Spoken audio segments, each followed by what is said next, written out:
Bonjour à toutes et à tous.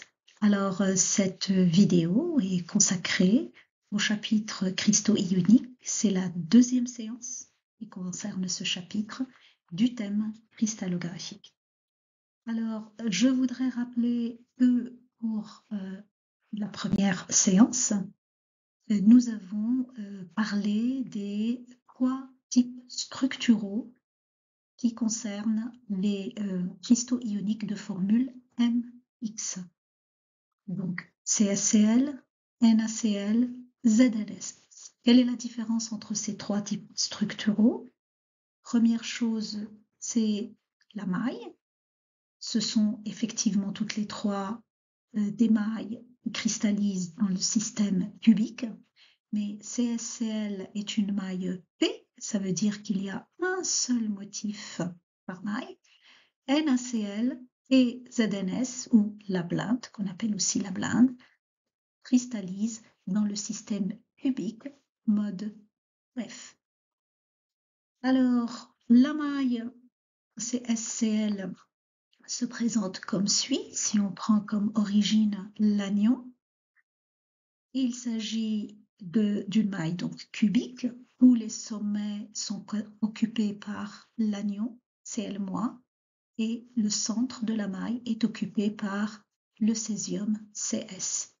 On peut bien entendu, grâce à une translation de 1,5, 1,5, 1,5, passer de l'origine anion à l'origine cation, et on se retrouve avec le même type de structure, à savoir que les cations forment une maille P, c'est-à-dire occupent tous les sommets, et l'anion se situe au centre de la maille. Concernant NaCl, nous avons vu au cours de la première séance que donc les chlorures, si on les prend eux à l'origine, forment une maille F, c'est-à-dire tous les sommets sont occupés par le chlorure et tous les centres des faces, alors que le sodium, le cation, occupe les sites octaédriques, c'est-à-dire le milieu des arêtes et bien entendu le milieu de la maille. Avec une petite translation de 1,5A ou 1,5B ou 1,5C, nous pouvons passer de l'origine anion à l'origine cation et on retrouve exactement la même chose, c'est-à-dire que les cations vont former une maille F alors que les anions vont occuper les sites octaédriques de cette maille. Et pour finir, nous avons vu pour la blinde que c'est aussi donc une maille F. Si on prend comme origine l'anion, il occupera tous les sommets et le centre des faces, alors que le cation n'occupera qu'un site tétraédrique sur deux par alternance. En faisant une translation cette fois-ci de 1 quart, 1 quart, 1 quart, nous passons de l'origine anion à l'origine cation et on retrouve la même chose, à savoir que le cation va former une maille F alors que l'anion va occuper un site tétraédrique sur deux par alternance. Nous avons aussi parlé de la coordinance, bien entendu, vous l'avez compris, puisque un ion occupe les sites cubiques de l'autre ou vice-versa, la coordinance de CSCl est 8,8. De même ici, puisque un ion occupe les sites octaédriques de l'autre et vice-versa, la coordinance de NaCl est 6,6. Et ici, puisque un ion va occuper un site tétraédrique de l'autre ion et vice-versa, et donc la coordinance est 4, 4. On a vu aussi que si vous avez un cristal de type MX, comment savoir s'il cristallise comme CSCl, comme NaCl ou comme ZnS? Eh bien, il faut regarder ce qu'on va appeler les critères de stabilité, c'est-à-dire qu'il faut absolument assurer la tangence anion-cation pour représenter la force de la liaison ionique entre les motifs, mais il va falloir interdire la tangence anion-anion à cause bien sûr de la répulsion. En interdisant cette tangence, bien sûr, on empêchera aussi la tangence des cations qui sont plus petits. Donc, à chaque fois, pour regarder la tangence anion-cation, eh bien, vous regardez selon quoi, bien sûr, cette tangence va être faite. Donc, vous écrivez, par exemple, pour CSL, que la tangence se fait selon la diagonale de la maille, donc en racine de 3A. Ici, c'est selon l'arête, donc c'est-à-dire en 1. Et ici, selon la diagonale du petit cube, donc du huitième de la maille, de paramètre A sur 2. Donc une fois que vous avez écrit l'égalité de la tangence, vous écrivez aussi l'inégalité pour la non-tangence. Concernant la maille P, il faut empêcher la tangence selon l'arête, donc A doit être plus grand que les deux rayons anioniques. Dans le cas des deux mailles F, il faut empêcher la tangence selon la diagonale de la face, c'est-à-dire en racine de 2A. Racine de 2A doit être plus grand que 4 fois le rayon anionique. Donc, vous avez une égalité. Nous allons éliminer A entre les deux, diviser le tout par R-, et nous aurons aussi ainsi le rapport entre R+ et R- qui va vous permettre de décider à quel type structural appartient votre cristal ionique. Donc, si le rayon du cation sur l'anion est compris entre racine de 3 moins 1 et 1, il s'agit du type structural CSCl. Si c'est compris entre racine de 2 moins 1 et racine de 3, il s'agit de type NaCl. Et bien entendu, s'il est compris entre racine de 3 sur 2 moins 1 et racine de 2 moins 1, il s'agit du type structural de Lablinde. Qu'est-ce qu'il nous reste donc à voir pour les cristaux ioniques? Eh bien, alors, une fois ce rappel fait, donc si vous voulez revenir au détail, il faut voir la première séance de ce chapitre. Donc, nous passons aux deux dernières structures que nous avons, conventionnelles, que nous avons au programme dans ce chapitre des cristaux ioniques. Il s'agit de MX2, commencer. Nous verrons ensuite M2X. Alors, MX2, le représentant, c'est la fluorine, c'est-à-dire CaF2. Alors, le système est toujours cubique, et cette fois-ci, nous allons faire exactement la même chose, à savoir que nous allons positionner le premier motif pour commencer. Ce premier motif est constitué de 3 atomes, donc il me faut 3 premières coordonnées.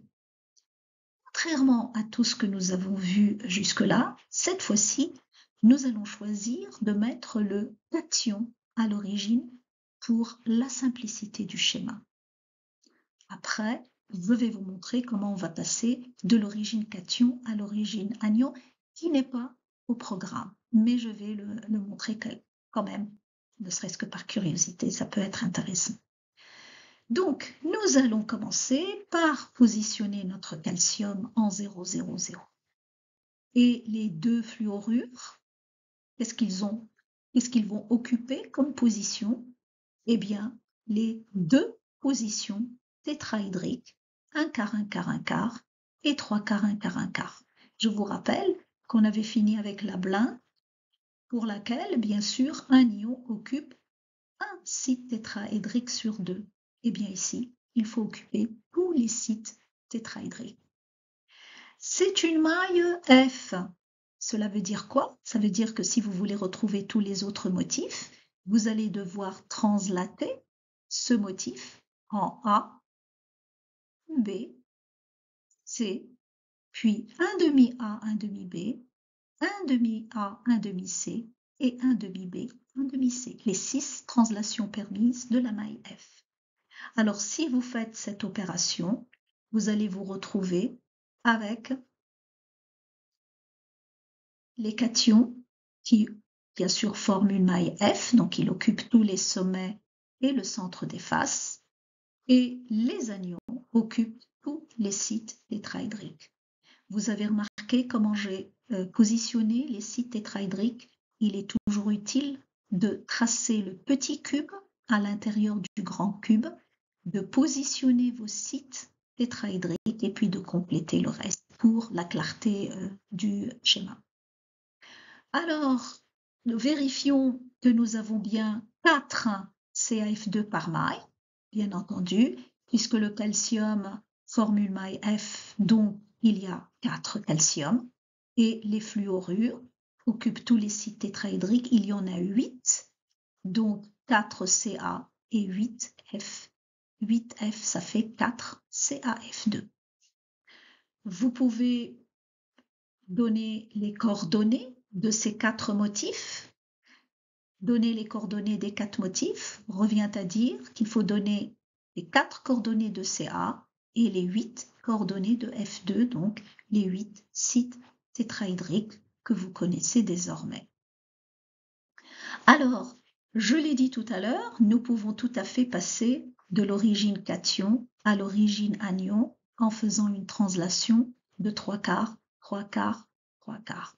Alors, dans votre programme, ce qui est donné par la translation eh bien, ne vous est pas demandé. Donc, contrairement aux autres, alors pour les cas des MX, c'était simple, puisque vous pouvez tout à fait inverser le cation par l'anion, vous obtenez exactement la même chose. Ici, ce n'est pas du tout le cas. On verra ça tout à l'heure.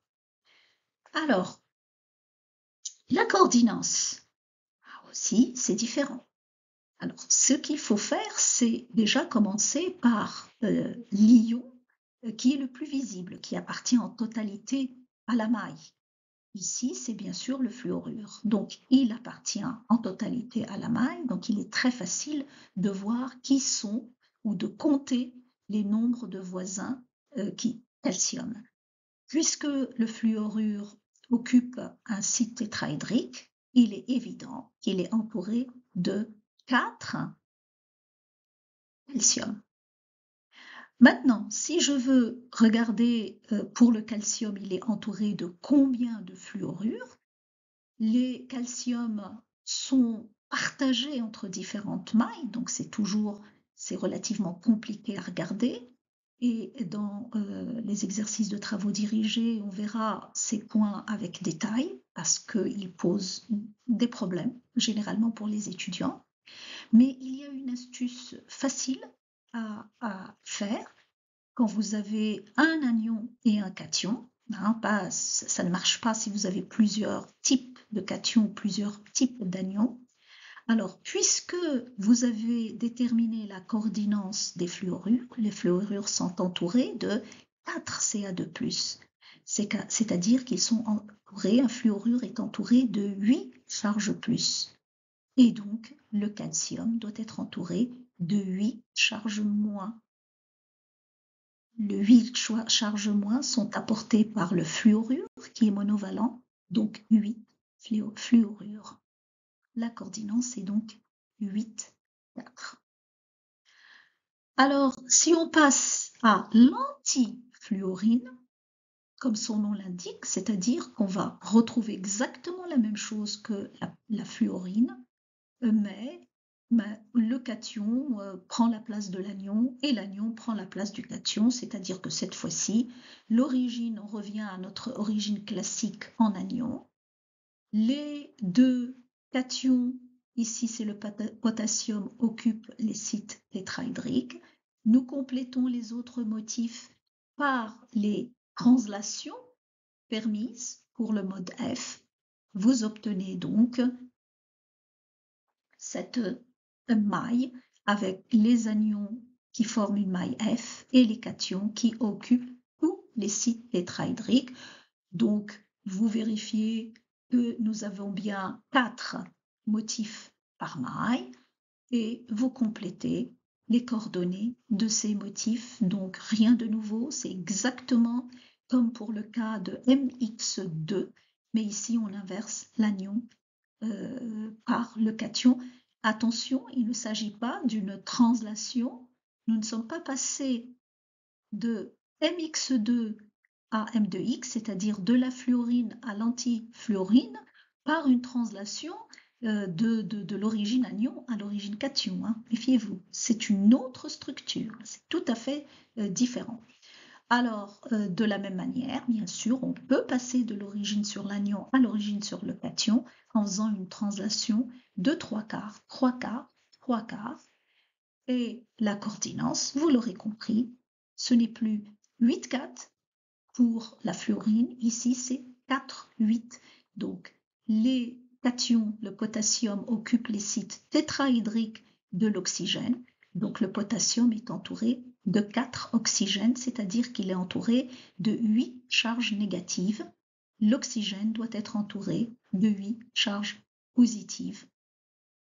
Voilà. Donc, vous pouvez déterminer la coordinance de l'autre ion en assurant la neutralité électrique, si vous voulez. Ceci est faisable, je le répète, que si vous avez un type d'anion et un type de cation. Ce n'est pas toujours le cas. Alors, je voudrais vous montrer ce passage de l'origine cation à l'origine anion, par exemple pour la fluorine. Alors, la maille qui est au programme, c'est celle pour laquelle l'origine est le cation. C'est-à-dire que vous devez pouvoir la décrire facilement en disant que les cations sont situés sur les sommets et le centre des faces, et les anions occupent tous les sites tétrahydriques, ou plus précisément occupent les centres des 8 petits cubes d'arête A sur 2. Parce que la maille, vous pouvez la diviser en 8 petits cubes. Au centre de ces 8 petits cubes, vous avez bien sûr un site tétrahydrique qui est occupé par le fluorure. Maintenant, si je fais ma petite translation de 3/4, 3/4, 3/4, qu'est-ce que j'obtiens? Si vous avez votre cation en jaune, si vous faites une translation de 3/4, 3/4, 3/4, vous vous retrouvez ici sur l'anion que j'ai mis en rose pour le montrer. Cet anion en rose, il est en 3/4, 3/4, 3/4. Donc, si je prends cette origine, qu'est-ce que je vais regarder? Regardez ce que j'obtiens. L'anion qui était ici en 3/4, 3/4, 3/4, le voilà. Hein, il est rose. Et le cation ici, qui est dans ce sommet que j'ai coloré en violet ou en mauve pâle, il est ici, au centre. Vous le voyez? Il est ici. Et ces anions-là, que vous voyez ici, n'appartiennent pas à cette maille. D'accord? Si j'ai mon anion rose ici, l'anion qui est à côté, en A sur 2, hein, il est sur la maille à côté. L'anion que vous voyez ici, il est sur la maille en face. L'anion que vous voyez au-dessus, il est sur la maille au-dessus, en A sur 2. D'accord? Donc, le seul anion que je vais maintenant positionner en faisant de 0, 0, 0, je fais une translation de 3/4, 3/4, 3/4, il va être en 0, 0, 0 ici. Donc, si je complète ma maille, le voilà, donc en 0, 0, 0, lui et ce cation, hein, lui et ce cation sont pratiquement les seuls qui appartenaient à cette maille-là. Donc, vous voyez que nous avons un petit cube de paramètre A sur 2. Ici, vous avez les anions et au centre, vous avez le cation. Donc, si je répète ce petit cube 8 fois pour avoir la maille de paramètre A, je vais me retrouver avec ce type de maille pour les anions. Je montre ici que la position des anions. Donc, qu'est-ce que vous voyez? Les anions occupent les sommets de la maille, là, le milieu de toutes les arêtes, le milieu de la maille et le centre des faces. Voilà les anions. Et pour les cations, donc j'ai ici le petit cube de paramètre A sur 2. Au centre, vous avez un cation. Le cube devant, ici, vous n'avez rien du tout. Au centre, il n'y a pas de cation. À côté, le petit cube à côté, vous avez un cation. Le petit cube derrière, il n'y a rien. Le petit cube en haut, nous avons un anion. Et le petit cube à côté, nous n'avons rien. Donc, qu'est-ce que j'obtiens comme maille? Vous l'avez devant vous. Nous pouvons tout à fait la décrire. Et en fait, si vous changez d'origine sur l'anion, vous avez une maille de paramètre A, les fluorures occupent les sommets, les centres des faces, les milieux des arêtes et le centre de la maille. C'est-à-dire que les fluorures forment un réseau cubique simple, petit cube, de paramètres A sur 2. Et les cations, ils se trouvent où? Eh bien, ils occupent alternativement le centre de ces petits cubes de côté A sur 2, donc 1 sur 2, pour n'avoir que 4 cations. Et si vous comptez les fluorures, vous allez trouver les 8 fluorures, puisque vous avez 8 fois 1 huitième pour les sommets, plus 6 fois 1 demi pour les faces, plus 12 sur 1 quart pour les milieux des arêtes, plus 1 au centre de la maille. Si vous les comptez, vous allez trouver 8. Alors, je le répète, la description de la maille avec l'origine anion n'est pas dans le programme. C'est celle-là que vous avez. Mais ce passage, je le trouve relativement intéressant du point de vue pédagogique. Alors, vous l'avez compris, je ne m'attarderai pas sur l'antifluorine, c'est exactement la même chose, n'est-ce pas? Vous allez retrouver cette fois-ci les cations qui vont former cette maille avec les sommets, les faces, les arêtes et le centre de la maille qui est occupé, et les oxygènes, pardon, eh bien, ils vont occuper alternativement un petit cube sur 2 de paramètres, le centre d'un petit cube sur 2 de paramètres A sur 2. Les petits cubes dont je parle, c'est le huitième de la maille. Alors, voilà, on en a fini avec les cristaux ioniques. Je vous montre juste ici pour le plaisir ce que c'est que la fluorine dans la réalité. Il ne faut pas oublier, il ne faut pas regarder ces cristaux comme étant des cubes avec des petites sphères en jaune et en rose et en orange. Voici la fluorine et voici la blinde. Ce que vous voyez en jaune ici, c'est le soufre. Et donc ces ZNS, voilà les minerais tels qu'on les trouve en réalité. Bien, j'espère que ça a été clair. À la prochaine. Au revoir.